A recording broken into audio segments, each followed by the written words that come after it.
Estimados estudiantes, permítanme hacer un microvideo de retroalimentación sobre el producto académico. Eh, para el primer producto académico de la primera unidad se solicitaba lo siguiente. Había que poner definiciones de innovación social o emprendimiento social. Había que tomar 3 definiciones de algo que ustedes encuentran en literatura, que puede ser que han consultado en una biblioteca o que incluso pueden haber encontrado en internet. Tomados esos 3 conceptos, obviamente había que citarlos. Tomaban el primer concepto, ponían el autor y el año. Hay distintas maneras de hacer esas citas, no necesariamente solo se puede hacer así. También, por ejemplo, se puede poner algo como, según el autor tal, en el año tal, y se ponen los conceptos, ¿no? Hay varias formas de citar, pero había que poner 3 conceptos. Había que hacer un análisis comparativo. No necesariamente había que mostrar el análisis, mejor aún si se hacía, y haciendo una interpretación propia de ese análisis de los 3 conceptos, de las 3 definiciones que ustedes habían encontrado, hacer una propia, poner un concepto propio, algo que salga de ustedes, ¿no? Con sus propias palabras. Como repito, como indiqué, lo vuelvo a repetir, las definiciones tienen que tener citas.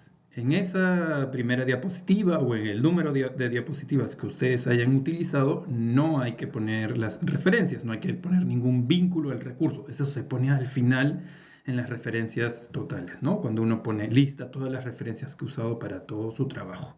Luego había que identificar un problema, o mejor dicho, identificar un emprendimiento existente, algo que ya exista, describir cuál es el problema que enfrenta, cuál es la solución y cuál es el impacto. Después, había que utilizar las dimensiones del liderazgo multidimensional relacionadas al emprendimiento seleccionado. Finalmente, había que revisar bien el trabajo antes de enviarlo y sobre todo ver si las citas y las referencias coinciden. Hay muchos trabajos en donde se ponen unas citas y finalmente en las referencias no son en relación a las citas que se han puesto arriba, ¿no? Por supuesto que los trabajos tienen que ser grupales, no se aceptan entregas individuales. Aquí quiero dar breves ejemplos sobre las definiciones. Por ejemplo, yo aquí te tomé esta definición, ¿no? Como un ejemplo para que les sirva como orientación para los próximos productos académicos. En este caso yo he citado de esta manera. De acuerdo con DIS, entre paréntesis el año 2001, los emprendimientos sociales definen una misión para crear y mantener valor social.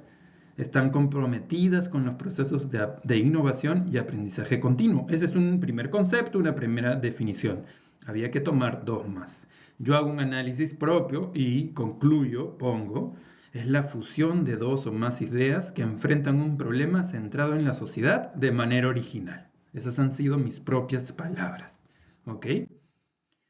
Luego presento un caso existente. Yo, por ejemplo, aquí les estoy presentando el caso de Resto Cero. Resto Cero es un emprendimiento social, socioambiental existente y ellos indican en su página web que se dedican a la transformación de residuos en valor. Buscan generar un impacto en los agricultores generando nuevas cadenas de valor a partir de sus productos, de sus cadenas productivas. Y obviamente también tengo que citar esta fuente. ¿Por qué? Porque esto no lo he escrito yo, no lo estoy inventando yo, lo estoy tomando de las fuentes, de los recursos de esta organización. Entonces también tengo que citarla. Ahí está la cita. Resto Cero, no conozco la fecha, pero asumo más o menos que es del 2017 por el año en el que crearon su página web. ¿Qué aborda Resto Cero? La problemática que aborda Resto Cero para el caso específico, para el proyecto que yo encontré, es que han detectado que el crecimiento del cultivo del café es del 32%, es decir, los campos de cultivo de café se expandieron en 32%. Sin embargo, el aumento de la producción solo ha sido del 3%, es decir, a pesar de que se extiende en más de 30%, la producción no realmente aumenta. Esto más bien contribuye con el 25% de la deforestación de todo el país y peor aún, solo se aprovecha el 40% del fruto. Es decir, de un cerezo de café lo pelamos, sacamos la pulpa, porque lo que requerimos para el café es el grano. Eso contribuye solo con el 40%. el resto es residuo, el 60% se desecha. Entonces, ¿cuál podría ser una solución? Incrementar la productividad y rentabilidad por extensión del cultivo para disminuir la presión sobre bosques naturales aprovechando los residuos.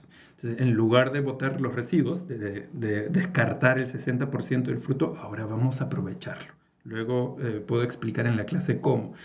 El impacto esperado siempre tiene que tener métricas. No puedo poner en el impacto algo tan simple como decir es incrementaremos la producción o se incrementó la producción o se tienen más beneficiarios o se impacta de manera positiva con el ambiente. Tiene que tener una métrica porque si no, no puedo monitorearlo, no puedo saber si hay un incremento, un decremento. Entonces tiene que haber valores. Entonces acá el impacto es que hay un potencial de 33 toneladas de granos, no de granos, de frutos de café para producción. Se beneficiarían 120 caficultores, habría un 35% de incremento en los ingresos y los ingresos potenciales aumentarían en 570.000 soles anuales. Es el impacto que este proyecto genera o generaría, ¿no? Y finalmente había que relacionar el caso que yo he elegido a las dimensiones de liderazgo multidimensional. Estas son las dimensiones de liderazgo multidimensional que tienen en su manual de lectura obligatoria. Liderazgo al frente, hacia uno mismo, al costado, desde atrás y en el campo. Estos habían que relacionarlos, por ejemplo, en el caso que yo les estoy presentando, con el caso de resto cero, ¿no? Es decir, cómo los socios, los emprendedores que participan de Resto Cero utilizan en qué momentos asumen cada una de estas dimensiones. Ahí creo que la mayoría de grupos ha fallado. Les voy a dejar en el comentario, en el aula virtual, el vínculo al manual de lectura obligatoria de la primera unidad para que por favor repasen este punto porque puede ser importante para las próximas evaluaciones.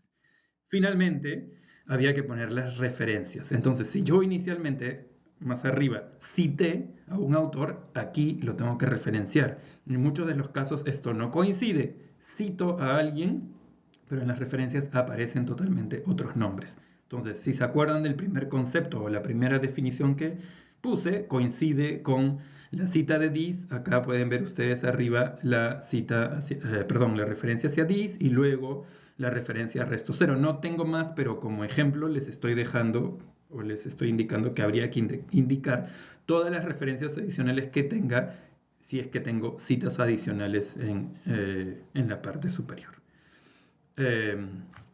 Eso es todo.